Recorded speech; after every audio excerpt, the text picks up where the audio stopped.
I visited West Africa in 1977, Senegal. Then I went to Kenya, that used to be British East Africa. Then on up to Egypt, to Cairo, and to outside of Cairo to look at the Great Pyramid and the Sphinx, and then took a plane up the Nile River to the ruins of Thebes and walked through the temple of Ammon at Amun-Ra that was built in 3700 BC, the greatest temple that was ever built in the world.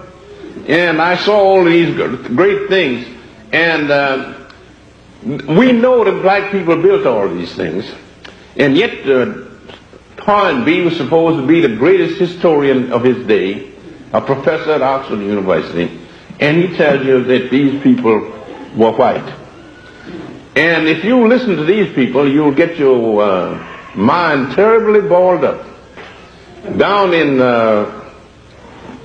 in Kenya, outside of Nairobi, I visited a village of people that called the Maasais. The Maasais of the same racial stock as the ancient Egyptians and the Ethiopians.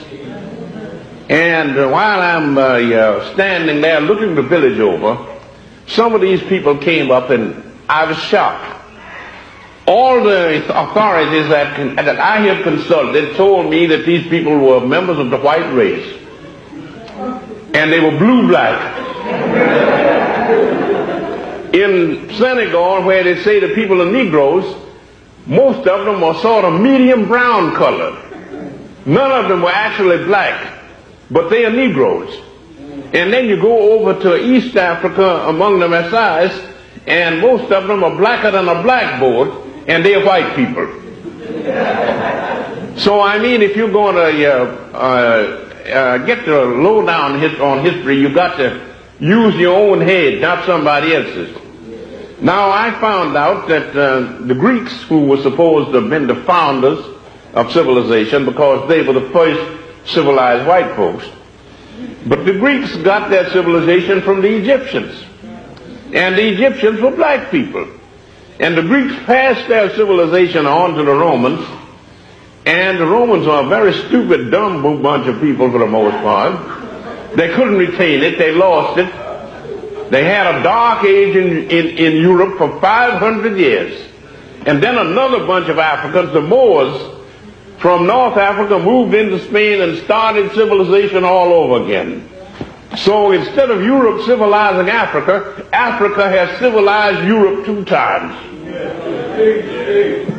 So that's what you have to keep in mind. And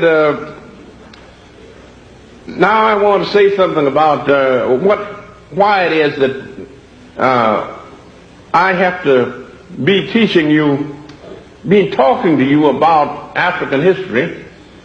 The reason I'm talking to you about it is because it's not in the textbooks. And it's not in the textbooks because we don't write textbooks.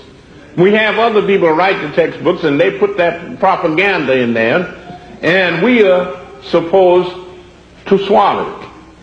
Now, we are told that after the Greeks were taken over by the Romans and that civilization decayed, and then the Roman civilization went down after the fall of Rome, and you had a 500-year dark age.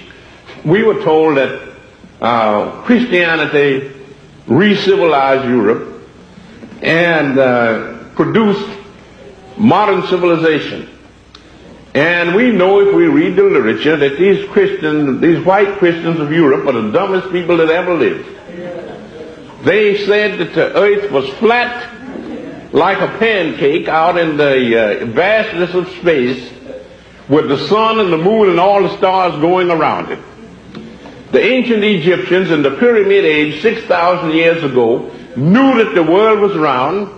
They knew that it went around the sun in 365 and 1/4 days, and their astronomers measured the earth, and they knew what the polar diameter was. They knew what the equatorial diameter was.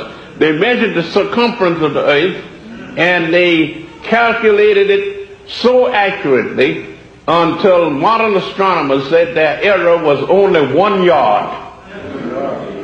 In other words, the circumference of the earth is about 25,000 miles, and they calculated it with an error of about this, 1 yard.